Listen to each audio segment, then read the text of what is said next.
Bonsoir à tous. À la une de ce journal, la cote d'alerte est atteinte.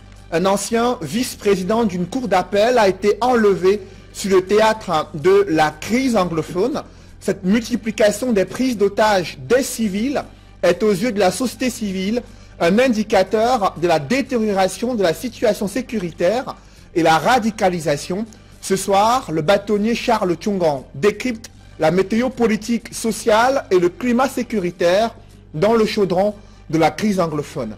De nouvelles personnalités dans le viseur de la justice, un ancien gouverneur de la région du littoral et ex-directeur général du Crédit foncier du Cameroun sont interdits de sortie du territoire au risque d'être arrêtés et conduits devant les officiers de police judiciaire au tribunal criminel spécial. Elles sont au total une trentaine de personnalités fichées par la police judiciaire. Au-delà de la présomption d'innocence, l'épervier a-t-il repéré de nouvelles cibles et nouveaux détourneurs de deniers publics? On en parle dans ce journal.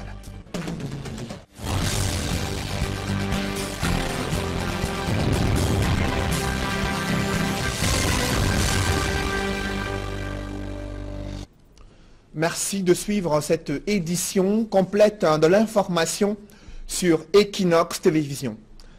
Les régions anglophones connaissent un pic d'enlèvement des personnalités ce week-end encore. Un ancien vice-président de la Cour d'appel du Sud-Ouest a été enlevé sur le théâtre de la crise anglophone. Maître Akbor Mbala Congo qui dénonce ces actes posés par des groupes armés. Il déplore la détérioration de la situation sécuritaire et les risques élevés d'une radicalisation sur le théâtre de la crise anglophone. On fait le point avec Gladys Sidier. La liste des personnalités enlevées dans le sud-ouest et le nord-ouest s'allonge. L'ancien vice-président de la cour d'appel du sud-ouest a été récemment enlevé par des hommes armés alors qu'il assistait aux funérailles de sa mère dans le département de la Magno. L'alerte a été donnée par Maître Félix Akbor Congo, l'ancien leader du consortium de la société civile anglophone. Il dénonce dans une sortie l'enlèvement de cette personnalité tout comme les exactions de groupes armés menés sur des civils dans les régions en proie à la crise anglophone. La situation sécuritaire s'est considérablement dégradée avec les kidnappings enregistrés sur le théâtre de la crise anglophone. Le cas de Justin Beng Martin en rappelle plusieurs autres, avec des dénouements heureux pour certains et des interrogations quant au sort réservé aux autres, dont on est toujours sans nouvelles. On a encore en mémoire l'enlèvement du sous-préfet de Batibo, Namata Diteng, le 11 février 2018. Son véhicule avait été retrouvé incendié. Il s'apprêtait pourtant à prendre part aux festivités de la fête de la jeunesse. Sa disparition avait mobilisé les chefs traditionnels, les autorités administratives qui avaient fait part de leur intention de soutenir les forces de l'ordre dans la recherche du sous-préfet de Batibo. Ce dernier est toujours introuvable. C'est aussi le cas du délégué des affaires sociales du Nord-Ouest, Animbong Aaron Ankiambom. Il était de retour d'obsèques dans le village Achong. Il était accompagné de son chauffeur et d'un autre passager qui ont été libérés. Et comme dans le cas du sous-préfet de Batibo, les ravisseurs ont incendié le véhicule du délégué régional des affaires sociales du Nord-Ouest avant de disparaître dans la nature. Quelques personnalités enlevées ont tout de même été libérées. C'est le cas du professeur Aivolek Tambo, président du conseil d'administration du DCE Board, enlevé dans le Lébi Alem. Une vidéo de son enlèvement a d'ailleurs fait le tour des réseaux sociaux, dans laquelle ses bourreaux réclamaient 100 millions de francs CFA au gouvernement camerounais. Même si rien n'a filtré sur les négociations avec les sécessionnistes, il a tout de même été libéré. Le sous-préfet de Wabane dans le Lébi Alem, Chi Augustine Vunagam, après plusieurs semaines de recherche, a été retrouvé grâce à l'action conjuguée de l'armée et des forces traditionnelles. On se souvient aussi de cette opération qui a permis la libération de 12 touristes européens dans la région du sud-ouest, tel qu'indiqué par le ministre de la Communication Issatiro Mabakari, qui a également précisé que 6 conseillers municipaux camerounais avaient été libérés lors d'une opération spéciale. Ces enlèvements à répétition témoignent de la détérioration de la crise anglophone. Les officiels sont dorénavant ciblés par de bandes armées qui procèdent à des prises d'otages ainsi qu'à des attaques de civils et de militaires. Sur ce plateau, avec nous, le bâtonnier Charles Tchongan. Bonsoir. Bonsoir, monsieur Nfollet. Vous avez dirigé le Conseil de l'Ordre des avocats entre 2006 et 2010 et vous suivez de près cette actualité dans les deux régions du nord-ouest ou du sud-ouest, là où ce week-end encore, un ancien vice-président d'une cour d'appel a été enlevé. Comment expliquez-vous cette série d'enlèvements sur le théâtre de la crise anglophone? Je crois que nous assistons à une démarche très méthodique qui va crescendo.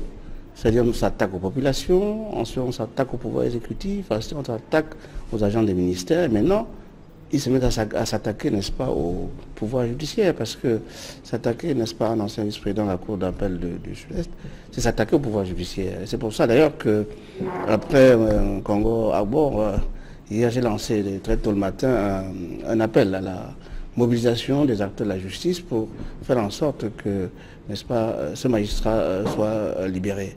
Je pense que nous avons affaire à des organisations, parce que je ne pense pas qu'il s'agit d'une seule organisation. C'est-à-dire qu'en fait, sur la crise anglophone, c'est-à-dire les revendications sectorielles au départ et devenues politiques par la suite, se sont grevés, n'est-ce pas, des groupuscules qui profitent, comme dans tous les conflits dans le monde, soit pour s'enrichir, soit pour porter atteinte au bien des personnes. Donc il va falloir changer de stratégie pour, n'est-ce pas, mettre en place des veilles permanentes. Justement, bâtonnier Charles Tchongan, il y a maître Félix Agbor-Congo qui estime que cet enlèvement indique la détérioration de la situation sécuritaire et surtout la radicalisation sur le théâtre de la crise anglophone. Est-ce que vous partagez ce point de vue? Non, je ne partage pas le point de vue sur lequel ça indique la détérioration de l'ambiance sécuritaire. Je pense que toutes les dispositions militaires, policières et de gendarmerie ont été prises pour essayer de contrôler cette région. Je me suis même fait dire qu'il y a eu quelques acquisitions, n'est-ce pas, de drones pour observer le mouvement des uns et des autres. Par contre, indiquer que ça montre la radicalisation de ceux qui sont en face, la réponse est oui. Là, je suis d'accord avec lui. On observe une certaine radicalisation. C'est-à-dire qu'en fait, les négociateurs possibles ne veulent plus de rien du tout. Ils veulent simplement arriver, n'est-ce pas, à une partition du pays que personne ne peut accepter.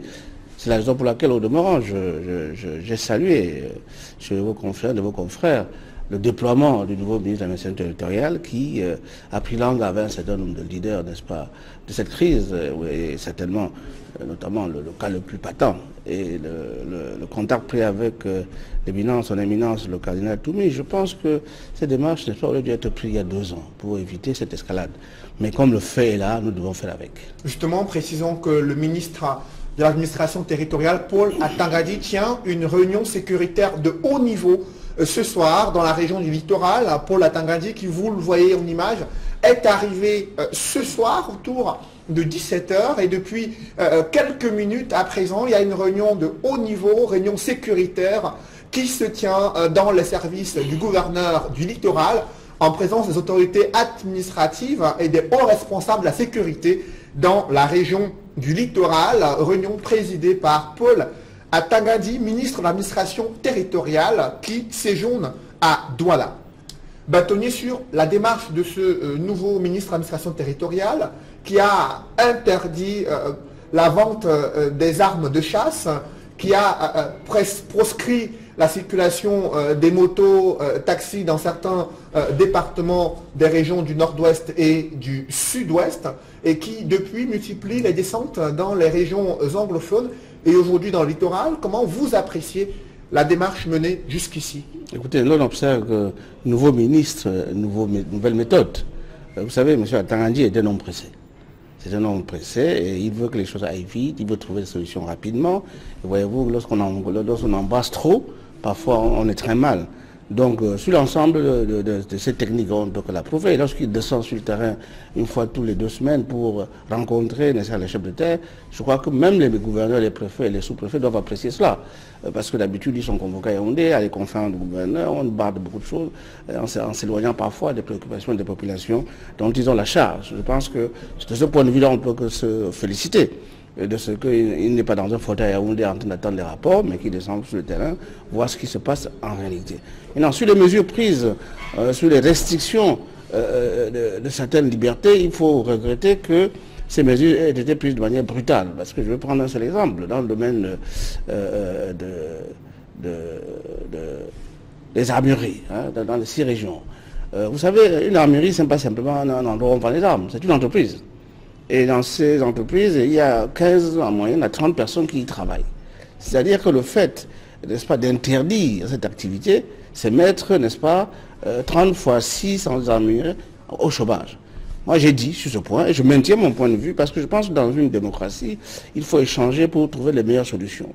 Je pense qu'il était possible, n'est-ce pas, d'astreindre les contrôles autour de ces armureries, sans pour autant, n'est-ce pas... Mais on parle quand même de près de 24 000 armes qui circulent de manière illicite au Cameroun. Est-ce qu'il n'était pas nécessaire, justement... J'ai vu dans la décision du ministre que, après cette interdiction, il a prescrit un audit.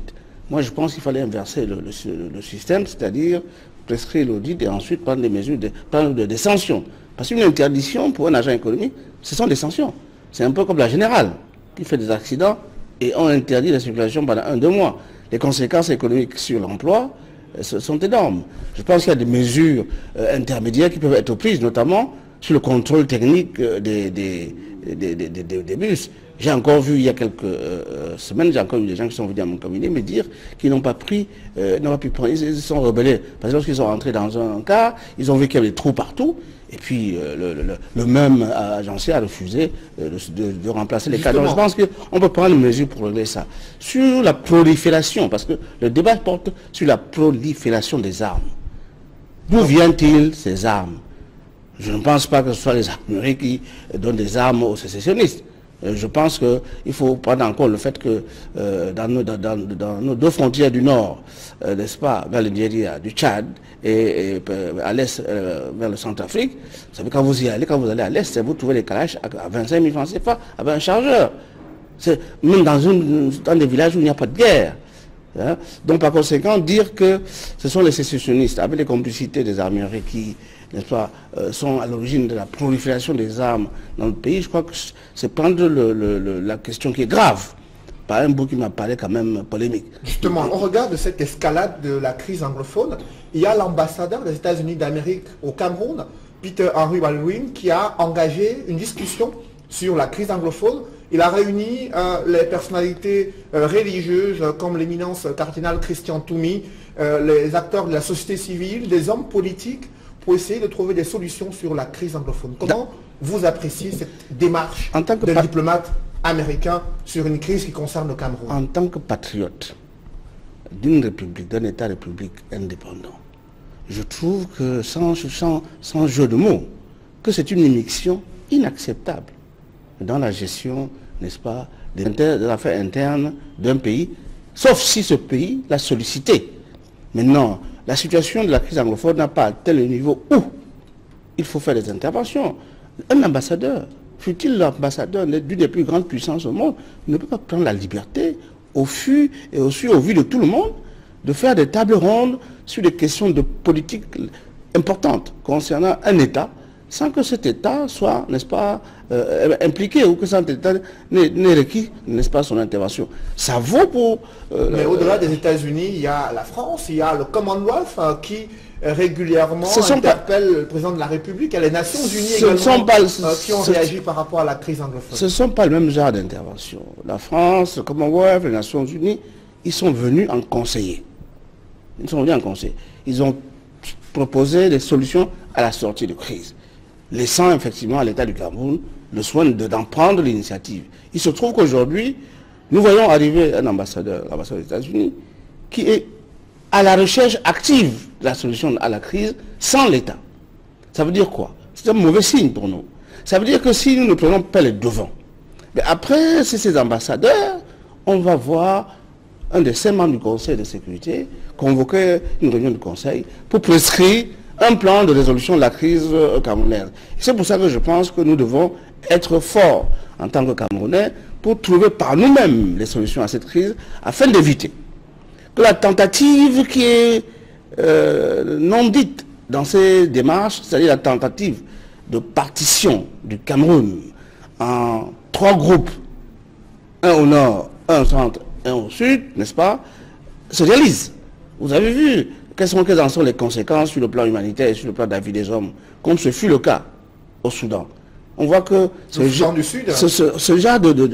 solutions aboutissent toujours à des guerres interminables. Justement, restons sur cette escalade de violences meurtrières observée dans les régions du nord-ouest et du sud-ouest. Le nouveau patron de la gendarmerie est appelé à marcher sur ces braises ardentes de la crise anglophone pour protéger les populations contre les groupes armés et préserver l'intégrité du territoire. Le flambeau des forces de défense camerounaises a été décerné à Yves Landry Galax Etoga, nouveau secrétaire d'État à la Défense chargé de la gendarmerie. C'était en présence du ministre de la Défense qui lui a décliné sa feuille de route à la tête de la gendarmerie nationale au Cameroun. Des précisions avec Emmanuel Diop et Guy Zogo. La silhouette plus fine que d'ordinaire, la mine détendue, le pas tout de même hésitant, et de nombreuses poignées de main et de saluts militaires parmi la hiérarchie des forces de défense, voilà comment Jean-Baptiste Bokam, le secrétaire d'État à la Défense, en charge de la gendarmerie sortant, est apparu lors de la cérémonie de remise du drapeau de la gendarmerie à son successeur Yves Landry Galax Etoga. Au nouveau promu, le ministre de la Défense a rappelé que bien qu'étant jeune, il bénéficie de la confiance de Paul Biya pour diriger la gendarmerie nationale à un moment délicat.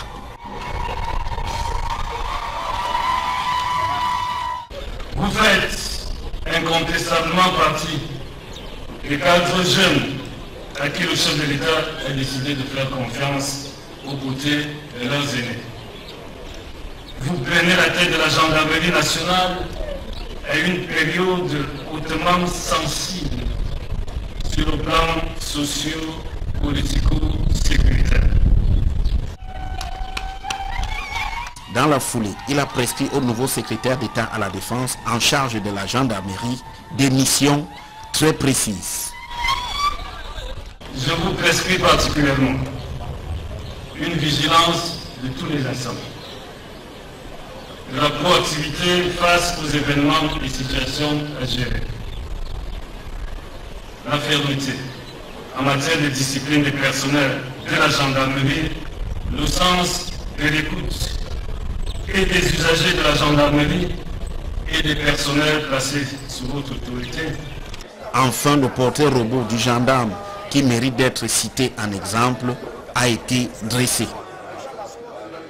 Le bon gendarme, monsieur le secrétaire d'État, devra être félicité, encouragé et cité en exemple. Au rebours, le gendarme indiscipliné, désinvolte ou irresponsable devra avoir le traitement qu'appellent ses actes. Désormais, Yves Landry Galax Etoga, qui avait pris ses fonctions en demi-teinte au lendemain du réaménagement gouvernemental du 2 mars dernier, du fait de l'absence de Jean-Baptiste Bokam, est entré dans les habits du nouveau CED dans toute sa plénitude. C'est dans le feu de l'action qu'il est dorénavant attendu sur le terrain. De nouvelles personnalités sont dans le viseur de la justice au Cameroun. Un ancien gouverneur du littoral, un ex-directeur général du Crédit foncier du Cameroun, interdit de sortir du territoire au risque d'être arrêté et traduit devant les officiers de police judiciaire au tribunal criminel spécial. Elles sont au total une trentaine de personnalités ainsi fichées.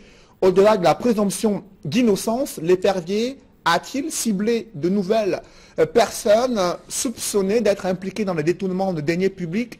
Élément de réponse avec Innocent Abega et Julienne Berthe-Bissaye. Une nouvelle vague de personnalités interdites de sortie du territoire. Dans la liste noire figure Fayengo Francis, actuel président du conseil d'administration du Bureau national d'état civil, BUNEC. Ancien PCA du port autonome de Douala, il est nommé en 2007 par décret présidentiel gouverneur du littoral où il officia pendant 4 ans.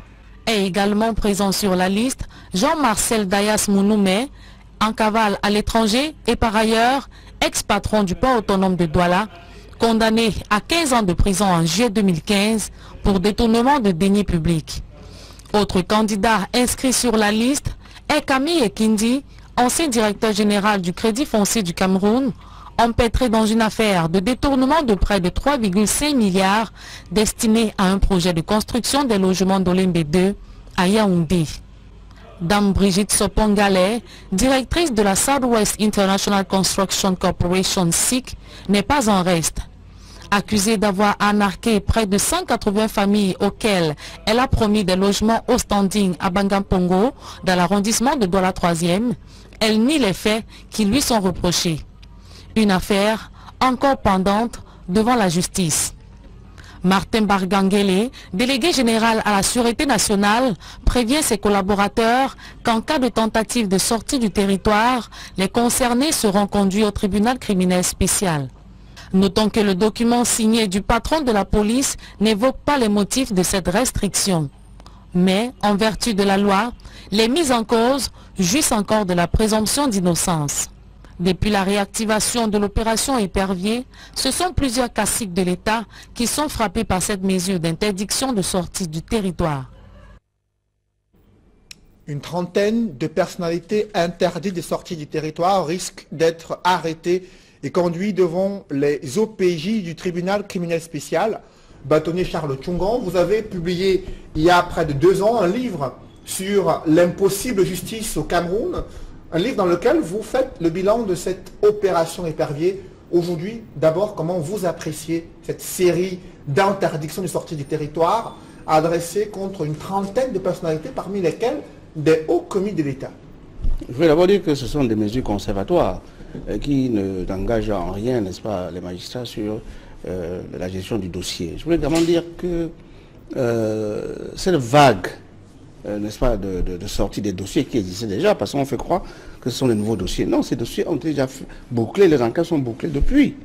Il se trouve, je pense que c'est la nouvelle équipe présidentielle qui est en train de vouloir faire table rase de tous les mauvais dossiers et de tous les mauvais acteurs pour repartir sur un nouveau pied. Est-ce la proximité des élections? Moi, j'en sais rien. Mais je note simplement qu'on veut rapprocher les faits du juge. Vous savez, quand vous avez commis des actes 10 ans plus tôt et que vous vaquez tranquillement à vos occupations et qu'un matin on vous dit, bon, vous revenez vous justifier pour des actes que vous avez fait il y a 10 ans, ça pose quand même nos problèmes dans l'opinion et dans la cadence, n'est-ce pas? Et quels sont ces problèmes, justement, qui sont évoqués entre les faits qui sont imputés à ces personnalités et le moment où intervient l'action de la justice? Mais la grande difficulté pour le juge sont les preuves. Parce que vous avez des preuves qui disparaissent entre-temps dans certains dossiers. Vous avez des témoins qui meurent entre-temps. Vous avez parfois même les mises en cause qui décèdent avant d'arriver devant le juge. Et tout ceci donne l'impression qu'il y a des acteurs, n'est-ce pas, des mises en cause qui sont protégés ou surprotégés et d'autres qui, n'est-ce pas, subissent les foudres de cette opération sans aucune demi-mesure.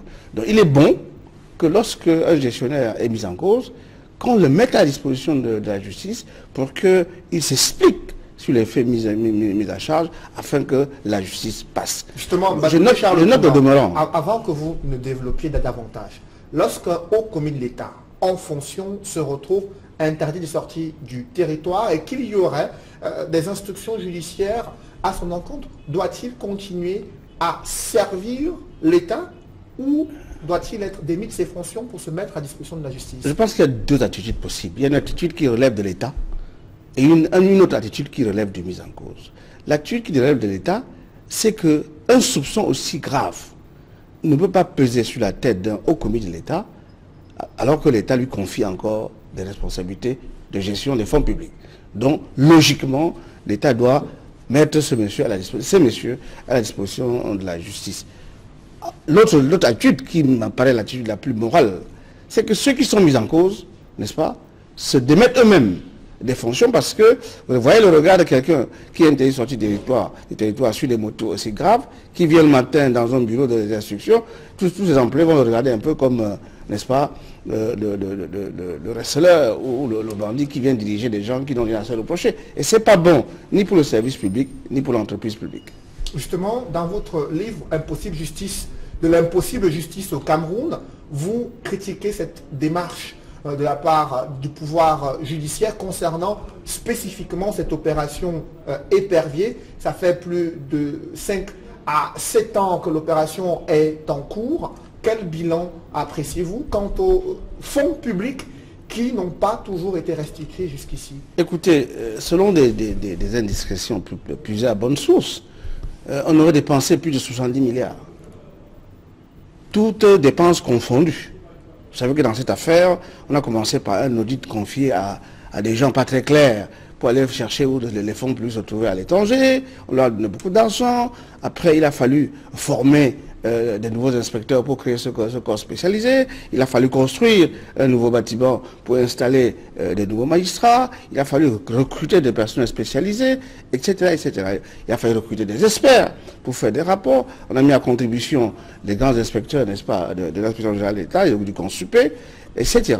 5 milliards, il y a moins de 5 milliards rentrés au trésor public sur la base de ces poursuites. Pourquoi? Pour deux choses. C'est que les textes sur le détournement des deniers publics chez nous prescrivent de manière systématique la confiscation des biens, la confiscation du corps du délit.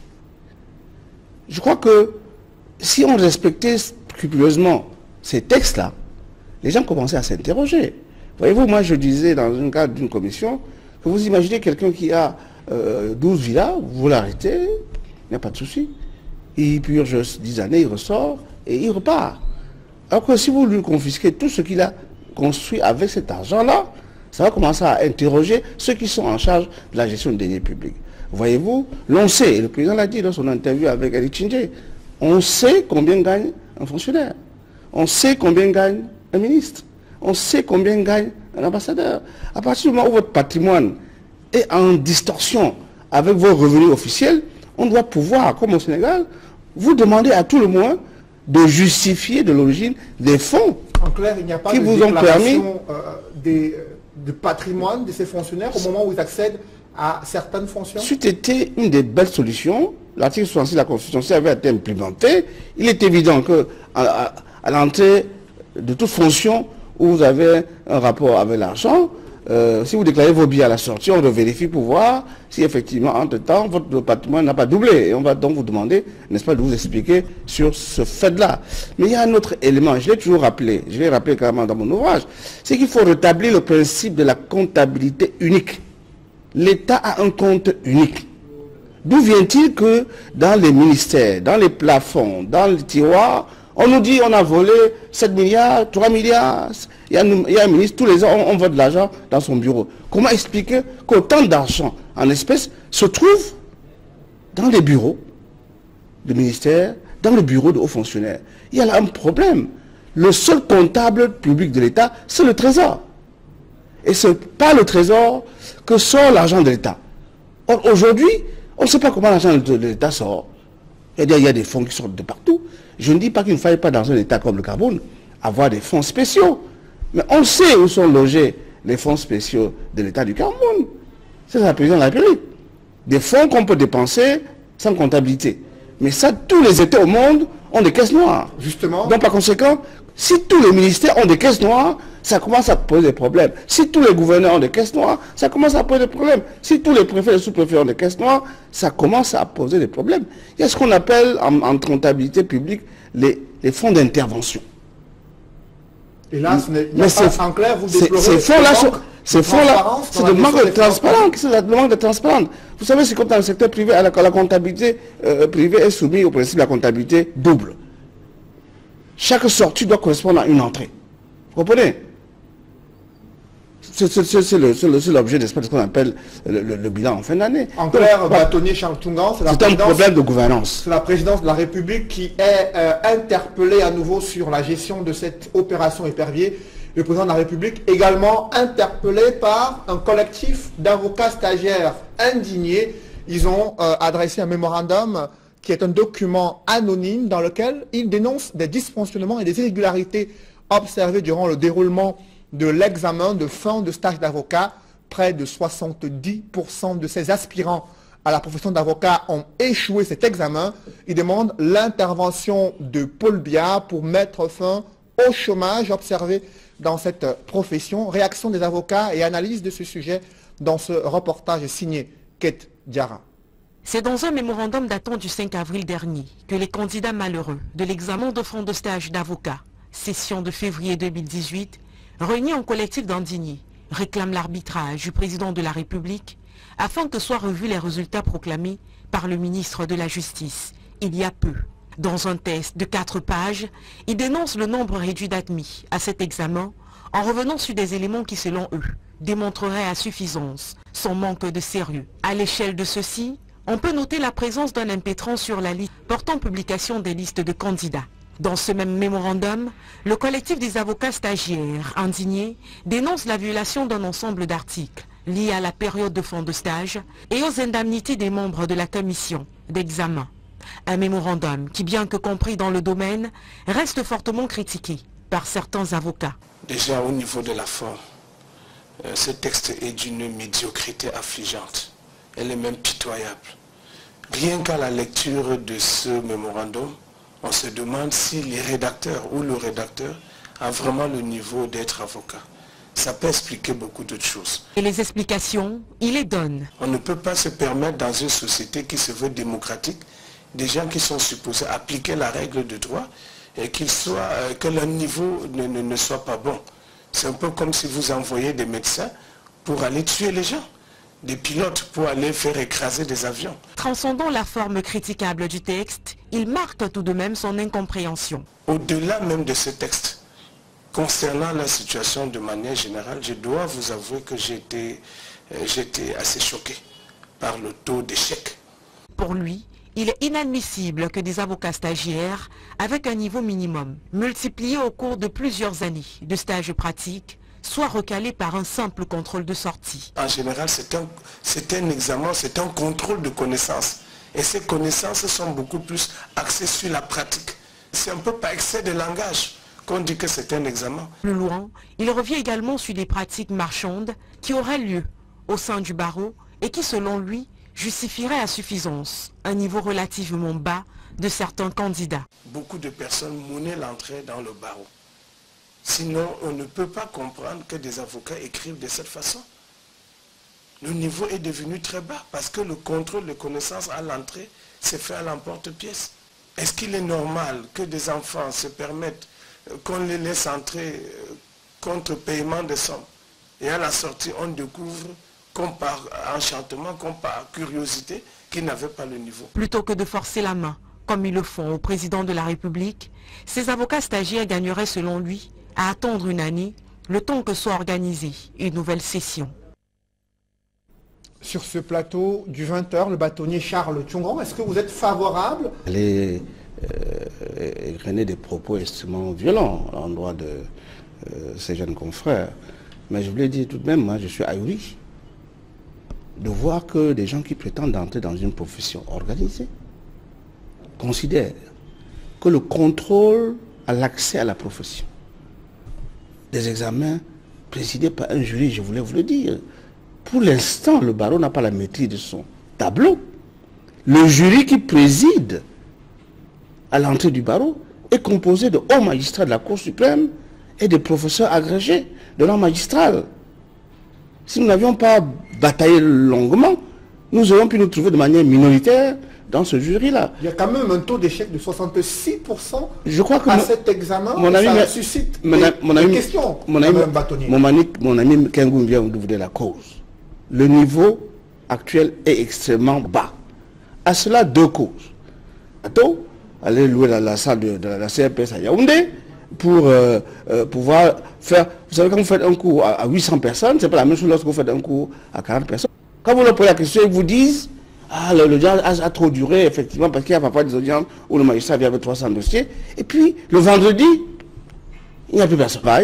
On a un planning et il y a des exercices qui ne se font pas, n'est-ce pas, au palais. Bâtonnier, est-ce que vous ignorez ces cris de détresse de ces aspirants à la profession? Je trouve inacceptable que quelqu'un qui se présente à un concours et qui échoue fait appel au président de la République pour modifier les résultats. Voyez-vous, moi, c'est un examen et que... Moi, le président de la commission de la formation du barreau du Cameroun, pratiquement pendant 12 ans, n'est-ce pas, et j'ai présidé les examens.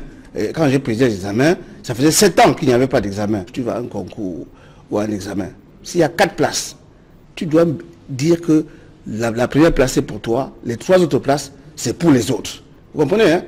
De sorte que quand plus le résultat, je suis sûr que mon nom c'est mon nom, etc. Le premier réflexe de quelqu'un qui échoue à une épreuve, qu'elle soit scientifique, qu'elle soit littéraire, qu'elle soit militaire ou sportive, c'est de se poser la question, pourquoi ai-je échoué? Mais comme il y a toujours, vous savez, autour de a tout dit sur la forme, mais lorsque vous jetez en pâture des noms de vos camarades, lorsque vous jetez en pâture des noms qui peuvent ressembler à un appel au tribalisme, que le nombre d'accès au barreau soit réduit. Voyez-vous, au Sénégal, quand il y a 3 dessus, personne ne se plaint. À Paris, quand il y a sur 22, 3000 avocats, à Paris, quand il y a 5 de reçus, personne ne se plaint. Et je vais citer un cas pour calmer tout le monde. Maître Yen Eyoum a été reçu au barreau de Paris, n'est-ce pas? Ils étaient une dizaine, pas plus. C'est le jeu du métier. Voyez-vous, il y a du bon et du mauvais dans ce métier. Et comme a dit Maître Kengoum tout à l'heure, le problème du niveau, de la volonté d'apprendre, ceux qui pensent que dès qu'ils ont la toge, ils ont la connaissance, se trompent. Merci. Cette critique, nous avons fait pour les gens qui pensent que lorsqu'ils sont nommés ministres, ils deviennent omniscients. Merci, bâtonnier Charles Tchungan. Dans le reste de l'actualité, une 50aine de maisons détruites, des vergers ravagés, une église endommagée. C'est le bilan d'un violent orage qui a frappé de plein fouet certaines localités dans le département de la Villa, région du Sud. Des familles désormais sans abri, confrontées à l'insécurité alimentaire, ont lancé un cri de détresse. Reportage, Marcelin Gansop.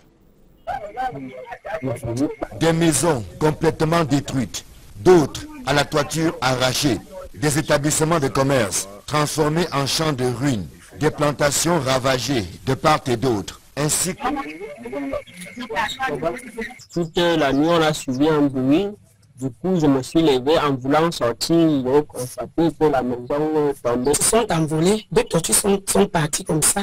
Je n'ai même pas récupéré, même pas une feuille de tôle. C'est parti. Comme vous-même, vous voyez comment les maisons, les tortues se sont envolées. Et... Tous les vergers du village est parti, le safoutier, le manguier, les gros avocatiers, il n'y a plus rien. Le vent a tout emporté. Les arbres qui se sont abattus sur les cacao ont endommagé sérieusement les plantes.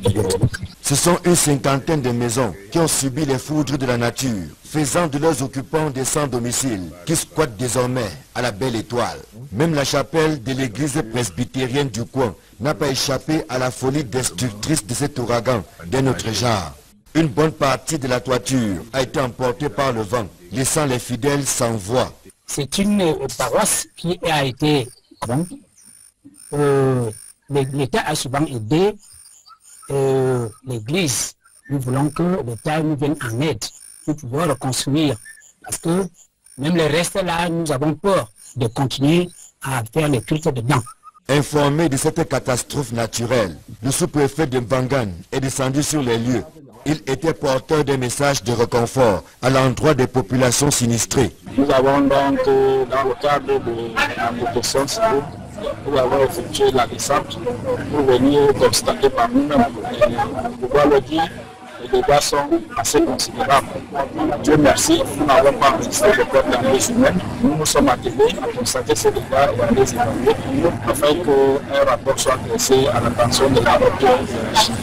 Appui susceptible de redonner le sourire aux populations sinistrées. Ndegue, qui entre ainsi tristement dans l'histoire, est un village de l'arrondissement de Mbangan. Nous sommes dans le département de l'Amvila, région du sud de Cameroun. Si vous résidez à Douala, vous avez peut-être vécu des chutes de poteaux électriques provoquant des coupures prolongées d'énergie dans plusieurs ménages. Ces incidents surviennent à la suite de mauvaises installations électriques. Interpellé sur ces désagréments, Eneo Cameroun sollicite les autorités administratives pour mener des opérations conjointes en vue de réduire ces risques d'incidents. Mitterrand Dame et Flavien Valodongo. Plusieurs installations électriques qui inondent nos villes et villages ne respectent pas les normes en la matière. Des poteaux bois en chute, des incendies et autres accidents enregistrés dans le secteur sont très souvent attribués à Eneo Cameroun, sans doute à tort. Les poteaux, la nouvelle stratégie qui est la nôtre, va s'attaquer véritablement aux problèmes liés à l'exploitation de poteaux bois. À Eneo Cameroun, il est question de mettre un terme à ces désagréments qui n'honorent pas l'entreprise citoyenne à travers l'engagement des concertations avec tous les acteurs locaux en charge de la construction au nom de l'État des réseaux d'électrification dans les régions. Avec tous les incidents et les accidents que nous enregistrons sur notre réseau de distribution, ce n'est qu'en avançant ensemble que nous pouvons être efficaces sur le terrain, s'assurer que l'électricité qui est disponible, c'est une énergie qui sera de qualité. On voit comment toutes ces parties peuvent travailler ensemble pour remédier à ces différentes malfaçons et offrir un service de qualité aux populations. Le ministère de l'eau et de l'énergie a le rôle d'ingénieur de l'État dans tous les projets qui relèvent du domaine de l'énergie. Ça suppose que ce sont les ingénieurs du MINE qui font le suivi de l'exécution des projets sur le terrain. Et ces ingénieurs du MINE doivent être accompagnés par Eneo qui explique. Patients recensés pour des interventions chirurgicales. Une action humanitaire inédite pour Rotary International en terre camerounaise. L'hôpital Lakentini de Douala, l'hôpital général de Douala et l'hôpital gynéco-obstétrique de Yassa ont été choisis pour cette mission médicale. L'objectif recherché par le Rotary Club du Cameroun est de donner la santé à ceux qui sont défavorisés, ceux qui ne peuvent pas aller à l'hôpital normalement, ceux qui ne peuvent pas être opérés. Nous savons bien que dans notre société, il y a des gens qui sont défavorisés et c'est à cela que le Club Rotary du Cameroun, avec le concours de nos amis de l'Inde, nous avons voulu redonner ce sourire. Les 23 médecins indiens sont pour la plupart chirurgiens et anesthésistes. Ils sont assistés de 9 volontaires, eux aussi en provenance de l'Inde. Nous avons dans le cadre de l'Inde un passe-président du Rotary International dont j'ai cité tout à l'heure l'ami Raja Sabo, qui a cette équipe depuis plus de 20 ans aujourd'hui. Il sillonne un peu... Est déjà adapté. L'hôpital Lakentini avait l'obligation de remettre à niveau ses blocs opératoires, ce qui a été fait, c'est déjà un acquis. Nous allons remettre à niveau notre bloc opératoire et faire l'acquisition de ce nombre d'équipements en attendant cette mission-là. Deuxièmement, en acceptant cette mission humanitaire, le ministre de la Santé publique avait prescrit aux hôpitaux, ce sera la prise en charge des hospitalisations, la prise en charge des postes opératoires sur le compte de l'hôpital Lakentini. Tout est gratuit, même l'acte qui sera fait après. Rotary International célèbre dans son calendrier le mois de la santé de la femme et de l'enfant. Avant le Cameroun, plusieurs États avaient déjà bénéficié de ce projet humanitaire. Parlant des femmes, la triste nouvelle nous parvient. Elles sont 3 femmes enceintes qui ont péri dans un naufrage survenu ce lundi dans le lac de Bambalan, situé à Ngoketundia. C'est un département de la région du Nord-Ouest. 3 autres filles ont également péri dans ce naufrage. Elles se trouvaient dans une embarcation de fortune. Mesdames, messieurs, c'est la fin de ce journal. Merci de l'avoir suivi. Juste après cette édition du 20h, l'émission 100% foot à suivre sur Equinox Télévision. Je vous souhaite une bonne soirée sur cette même antenne.